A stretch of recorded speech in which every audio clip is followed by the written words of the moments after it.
2026년 정동영 통일부 장관의 신년사가 파장을 일으켰습니다. 공식 석상에서 북한을 조선민주주의 인민공화국이라 호칭하며 두 국가 인정을 시사한 이 발언은 대한민국 헌법 제3조 한반도 유일 합법정부와 정면으로 배치됩니다. 이 발언 직후 언론과 SNS에서는 헌법 위반이라는 비난이 쏟아졌으며 이는 단순한 호칭 문제를 넘어 국가 정체성에 대한 근본적 논란으로 번지고 있습니다. 대한민국 헌법 제3조는 명확합니다. 대한민국의 영토는 한반도와 그 부속도서로 한다. 제4조는 평화적 통일 조항을 규정하고 있습니다. 통일부 장관의 두 국가로는 이러한 헌법 정신을 정면으로 부정하는 것입니다.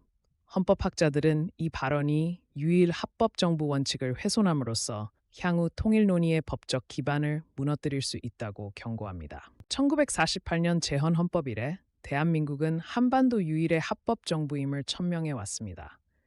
이는 냉전 체제 속에서도 분단을 일시적 상태로 보는 원칙이었죠. 역대 정부는 북한을 북한 당국 또는 북한 정권으로 호칭하며 체제 인정을 거부해 왔습니다.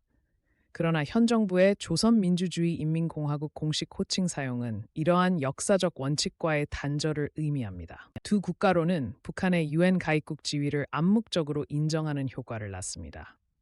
국제법 전문가들은 이 발언이 중국의 한반도 분할 통치 주장에 명분을 제공할 수 있다고 지적합니다. 실제로 중국 관영 매체는 이 발언을 인용하며 한반도 문제는 역사적으로 두 국가의 문제라고 주장하기 시작했습니다. 이는 우리의 대북 정책 주도권을 약화시키는 위험한 전환점이 될 수 있습니다. 북한 노동신문은 이 발언을 남조선 정부의 현실 인정이라고 선전하며 체제 정당화에 활용하고 있습니다. 더욱 우려스러운 것은 발언 직후 북한이 연이어 미사일을 발사하며 군사적 도발을 이어간 사실입니다.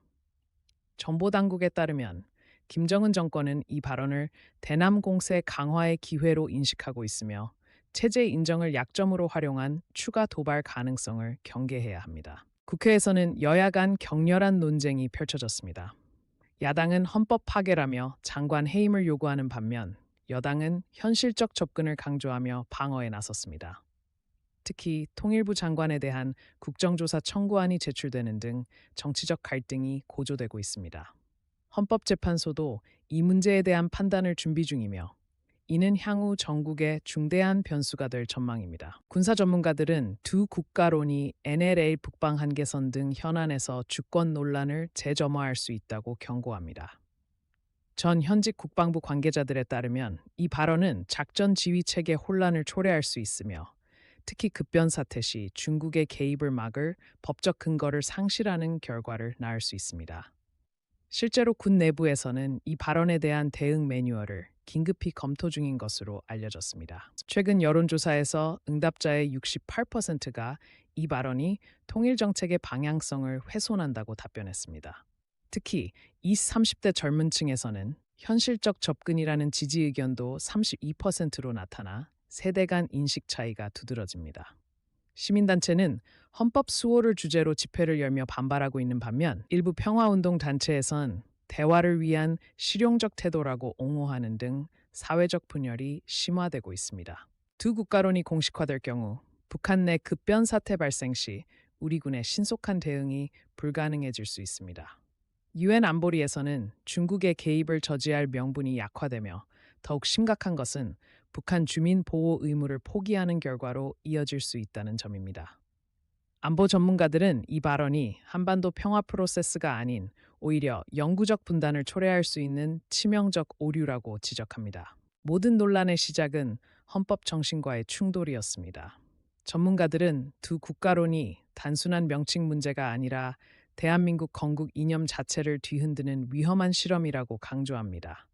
통일을 지향하는 헌법 제4조의 정신을 되살릴 때만이 진정한 한반도 평화의 길이 열릴 것입니다.